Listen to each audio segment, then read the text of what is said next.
Ang dami pong tumuturo sa pangalan ni Martin Romualdez. Inimbita po ninyo, hindi dumating, nakiusap ako, naimbitahan uli. Ang sabi po ninyo sa magitan ng inyong interview, kung pupunta siya rito, welcome. Kung hindi siya pupunta, wala tayong magagawa because of inter-parliamentary courtesy. Mr. President, hindi po karaniwang pagnanakaw ang nangyari sa kasaysayan ng ating bansa. Hindi po ba ninyo naiisip, mismong kabang bayan ang tumagilid, pagkatapos magtatago kayo sa prinsipyo o doktrina ng inter-parliamentary courtesy?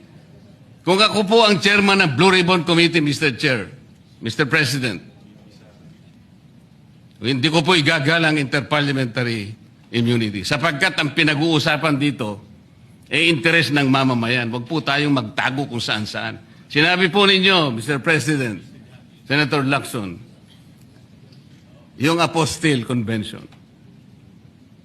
Hindi pa pinahayag po ninyo sa isang pag-i-interview ninyo na kung si saldi ko lamang ay makakuha ng isang subscribe statement, kahit sa Zoom lang, ipatatawag namin siya.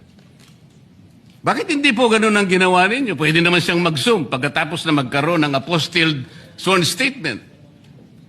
Bakit hindi po ninyo ginawa? Meron naman pong Zoom eh. Natatakot yung tao. Nanganganib ang kanyang buhay. At palagay ko naman, nanganganib nga talaga.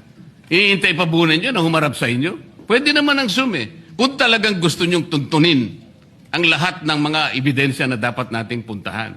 Ito po yung pinupunto ng aking privilege speech kahapon eh.